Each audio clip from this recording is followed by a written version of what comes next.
The raises were included in the budget city councilors ultimately approved for fiscal year 2025, which began on July 1st. Koch said the money set aside for the raises, approximately $134,000 in the current fiscal year, would remain on the books and at the end of the fiscal year would either go towards free cash or be used to offset deficits elsewhere. At the end of every year, there's departments that are in the red.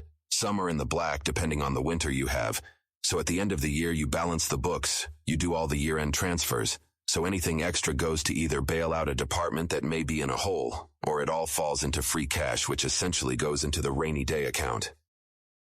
Koch said he plans to keep the raise for the mayor in the budget for fiscal year 2026, even though he will not accept the pay increase. It's a reminder of what was recommended. It is a reminder of what the position ought to be paid, so I want to keep it there visibly. I won't accept it, but I will leave it there visibly. Okay, I'm getting heated. Sweatshirt's off. This is where they lose me. First thing, there are many people in the AJQ community who are not satisfied with the squishy explanation about what happens to the money that is in the budget yet deferred out of the goodness of our elected leaders' hearts. I was willing to give the benefit of the doubt. I know bureaucracy can be really messy. I do budgets for my day job, and I understand the concept of free cash and rainy day, etc. In my experience, you usually have to stay within categories. So this is, let's take, for example, if you have $20 million budgeted for fleet vehicles for the city's, fleet of vehicles, and you only end up spending 15. There could be a situation where you spend the remaining 5 on electric vehicle chargers, or maintenance of the fleet, tires, whatever. That would be an example of staying within a certain category.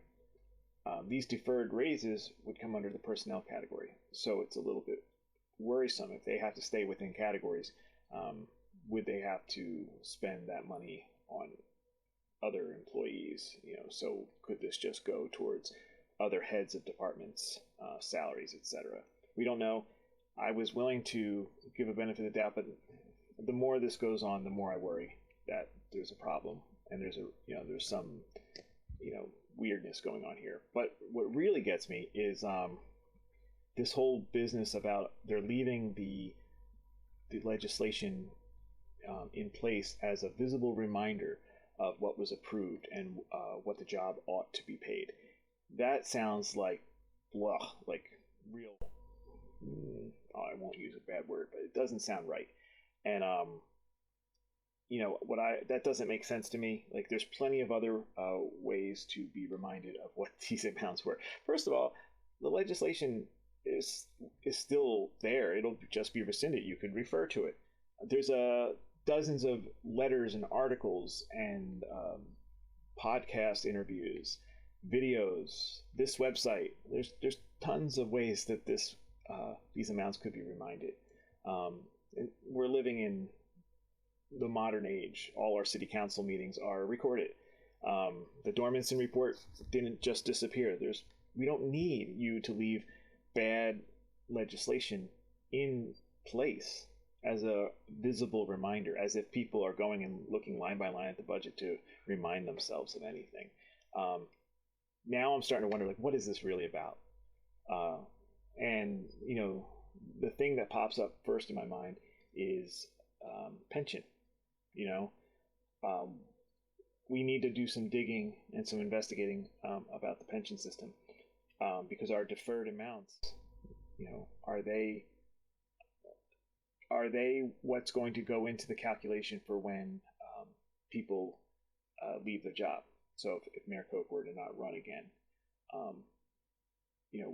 would his salary now be based on what he takes home on his pay stub, or what is in the legislation as to what he could have been paid?